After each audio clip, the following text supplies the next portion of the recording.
Et salut, c'est Aurélie. Ça fait quelque temps que je me suis prise de passion à faire des suspensions en macramé pour mes plantes et je me suis dit que ça pourrait être cool de te montrer comment on fait. Il suffit de connaître un nœud ou deux et tu peux déjà faire des choses super sympas.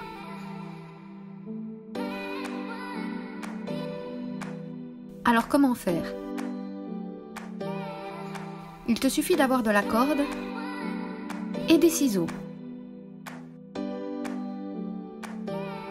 Pour cette suspension, j'ai coupé 8 bouts de corde de 3 mètres environ. Je les prends par le milieu et forme une boucle.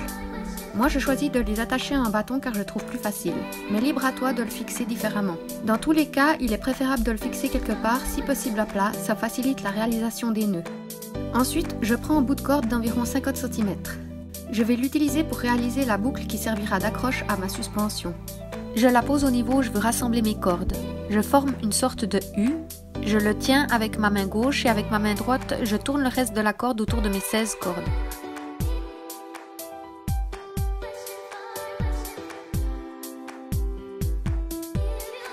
Lorsque je suis satisfaite du nombre de tours, je passe ce qui reste dans la boucle et tire sur la corde qui dépasse en haut. Je remonte ainsi la corde du bas dans ma torsade. Et ça tient. Je découpe ce qui dépasse et ma boucle est prête. Maintenant, je peux commencer mon macramé. Je sépare mes 16 cordes en 4 groupes de 4. Je décide de commencer par des torsades.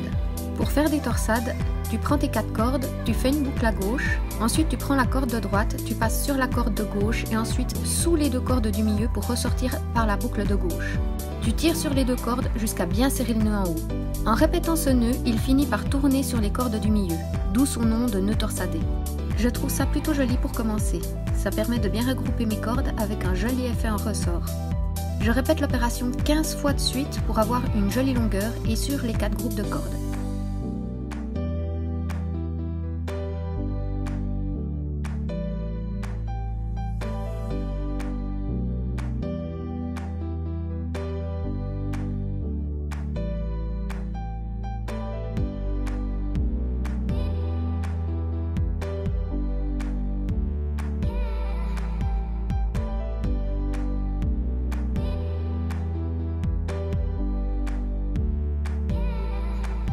Une fois terminé, je décide de faire un nœud plat un petit peu plus bas.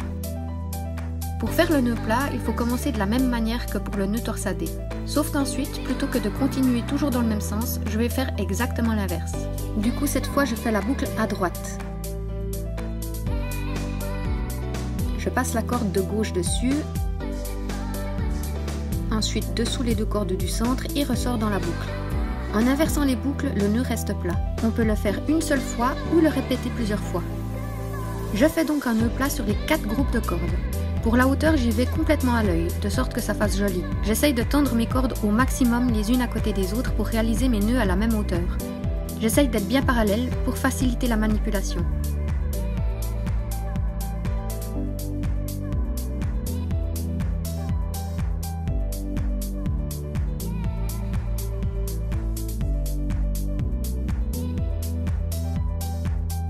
Ensuite, c'est l'étape où il ne faut pas se mélanger. Il faut croiser les cordes en séparant les groupes en deux et en prenant les 2 cordes du groupe suivant. Durant cette manipulation, il faut faire attention de bien prendre le groupe de cordes d'à côté. En procédant gentiment groupe par groupe, en général, ça se passe pas trop mal. Ce coup-ci, je décide de faire 2 nœuds plats à la suite. J'avance toujours au feeling, au fur et à mesure.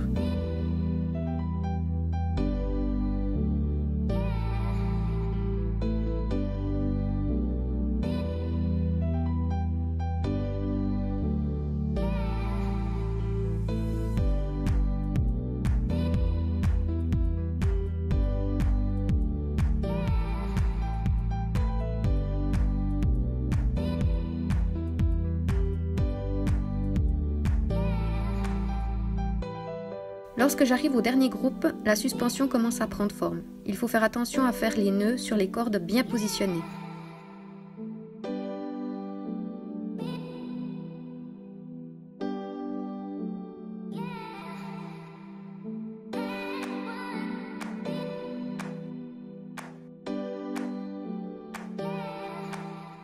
Finalement, je décide de prolonger chaque groupe avec des nœuds torsadés.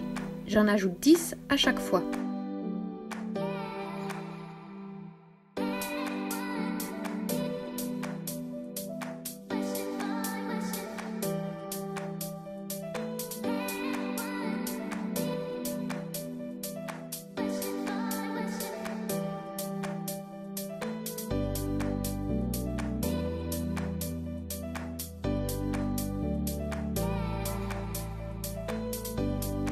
Une fois terminé, je poursuis en croisant à nouveau mes groupes de cordes entre eux.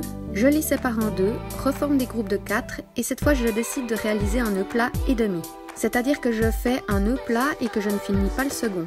J'aime bien varier mes nœuds, parfois j'en fais plusieurs d'affilée, parfois juste un. J'aime aussi varier entre les nœuds plats et torsadés. Ils sont vraiment simples et ça permet de faire de jolies variations. Je répète à nouveau l'opération 4 fois.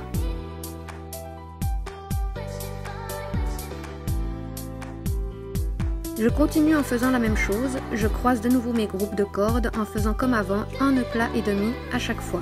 Comme la suspension en macramé est flexible, j'y vais vraiment à l'œil. J'évalue la hauteur de mon macramé et fais les nœuds en tenant compte de la hauteur de mon pot. Quand je les serre dedans, en général ça fonctionne.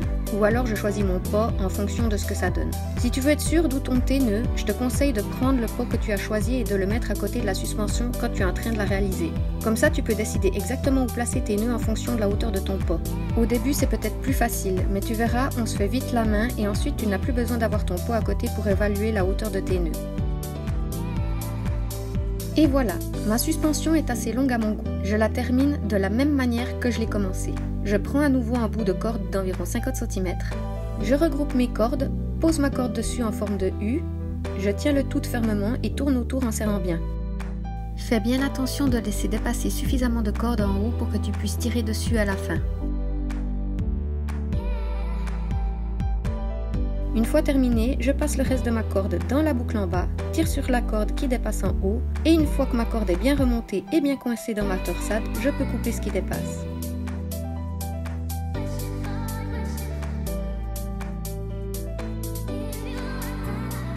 Il ne me reste plus qu'à égaliser mes cordes en bas. Et voilà, mon macramé est terminé. Bien évidemment, je t'ai montré une manière de faire, mais il existe des milliers de possibilités. Tu peux en faire des bien plus simples ou bien plus sophistiqués, c'est vraiment selon tes envies. À toi de laisser parler ta créativité. Voilà, dans tous les cas, je te remercie beaucoup d'avoir regardé cette vidéo jusqu'au bout. J'espère que ça t'a inspiré et que tu vas faire plein de macramé. Si tu as envie de partager tes astuces, idées ou que tu souhaites simplement me laisser un commentaire, c'est avec un immense plaisir. N'hésite pas à partager si ça t'a plu et mettre un petit pouce en l'air. Abonne-toi pour voir les prochaines vidéos. Et si tu as envie de me rejoindre sur les réseaux sociaux, c'est par ici. Des bisous et à bientôt!